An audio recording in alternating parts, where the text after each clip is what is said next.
Hey guys, it's good. Mike here, Laker Talk. Let's recap Game 3 of the Lakers Summer League game. We're going to talk about D'Angelo Russell's impressive play and touch on Brandon Ingram's struggles, why it's really nothing to worry about.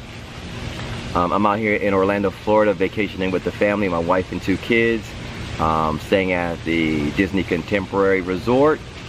Take a look.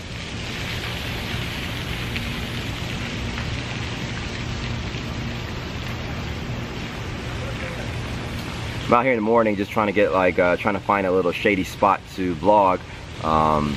It is hot, man. If I start sweating, you know, it's like 100 degrees out here in the morning.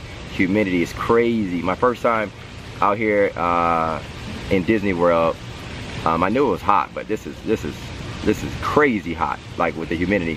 But we're having a good time. Basically every night when we're out and about, when the Lakers play, I try to get back to the hotel and watch the stream on Time Warner Cable Sports Net, which is cool. Also, folks hitting me up on Twitter and sending me a link to a live stream on YouTube, which is cool. I appreciate that. But Game 3, NBA Summer League game, Lakers beat the Warriors. Warriors put out a team of guys that really won't make the NBA, so it was understandable that the Lakers had an easier time against the Warriors. And they did what they had to do. They beat them easily, very not a close game, very handily. They handled the Warriors, and they should have.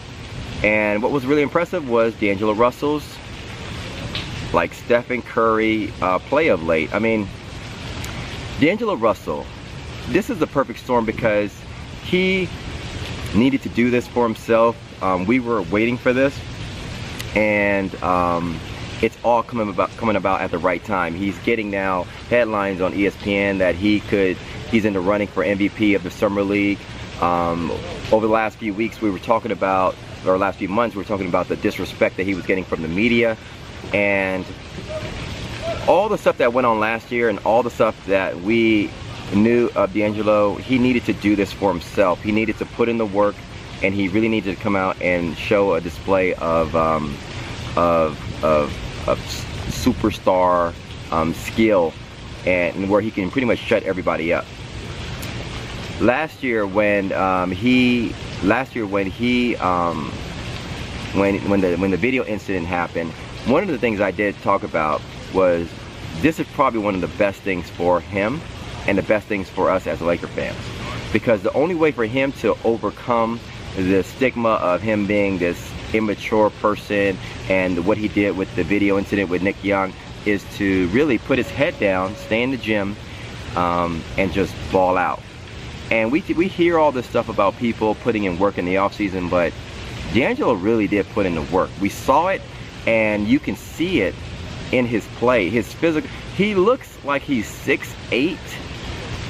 He looks like he's 20 pounds heavier in terms of just pure muscle. He looks like he has another 7 inches on his vertical. He looks more explosive. I mean, it's very impressive what we're seeing from D'Angelo Russell, to the point to where it's like he's ready.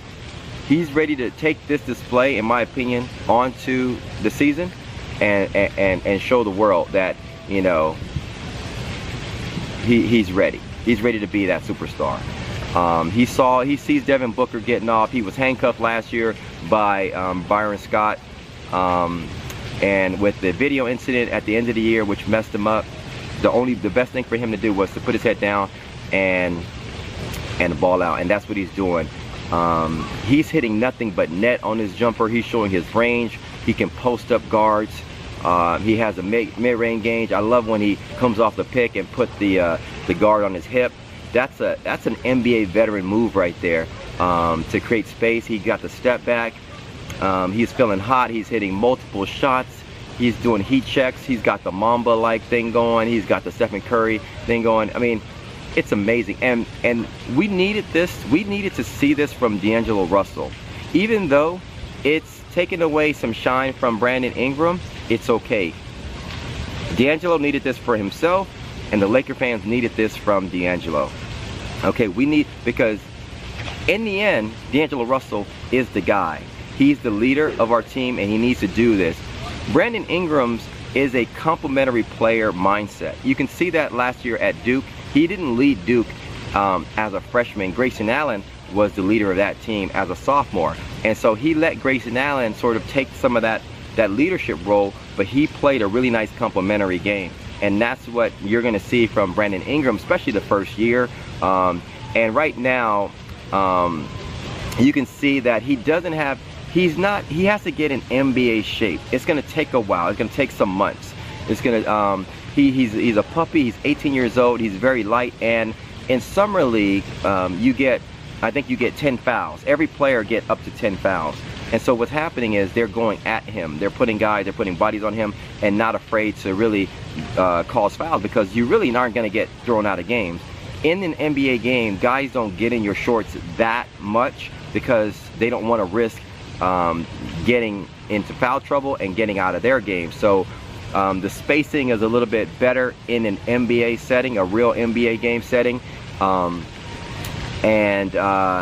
when that comes about, and when he gets his legs under him, he's going to get into better rhythm and find his shot a little more. Right now, D'Angelo Russell's taking the bulk of the scoring, and the plays aren't really being ran through Brandon Ingram. And so when he does get a shot, he's a little bit out of rhythm. He's being rushed by other guys. Guys are being physical with him. And so when he tries to put his head down and try to, either drive and pull up for a shot, he's a little out of rhythm. And that's really understandable. It's not it's not a really big of a concern. It's not like he's jacking up 15 shots and missing, and hitting only one shot.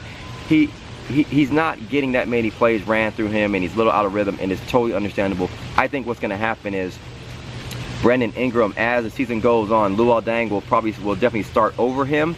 Brandon Ingram will come off the bench, and as he gets his NBA legs under him, he will start to flourish a little bit more, and you'll see him grow into becoming a star player for us.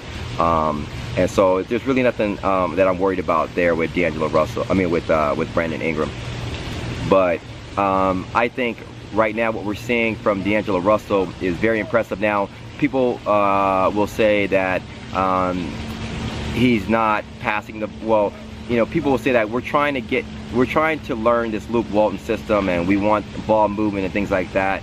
And I think that will come in time. I think right now it's very understandable that D'Angelo Russell wanted to show out.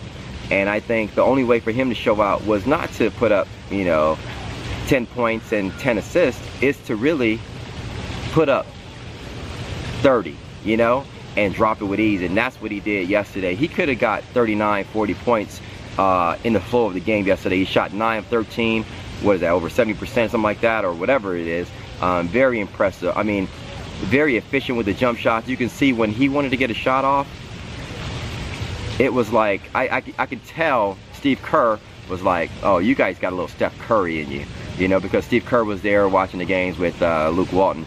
And we can all see it, that D'Angelo Russell looks so impressive, so explosive, much bigger, stronger than pretty much everyone out there in terms of guards and stuff like that. And it's a very good thing to see from us Laker fans. And for D'Angelo, we need this from him. We need him to continue to do this.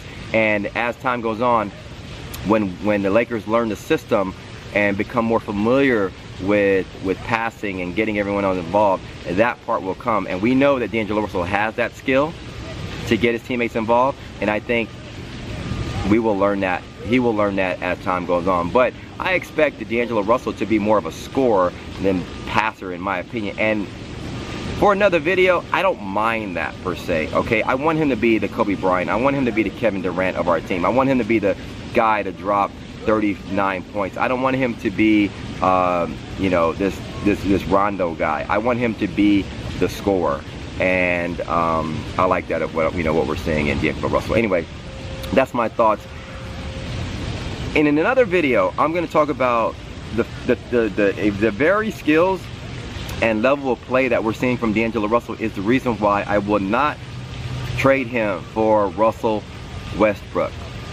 And that's for another video. But it's because of these skills, this shooting display, and his ability to knock down the long-range jumper and his variety of skills is why I would not trade him for Russell Westbrook. I will let him flourish and keep this going as a Laker. And I think that goes well for our franchise more so than what Russell Westbrook would give us long term. Anyway, that's my thoughts. Hit me up in the comments below. But I'm going to share that in another video. Hit me up in the comments below. Let me know your thoughts. Thanks for commenting, liking, and subscribing. And as always, guys, follow me on Twitter, MikeSportsLA. We'll talk soon. Peace.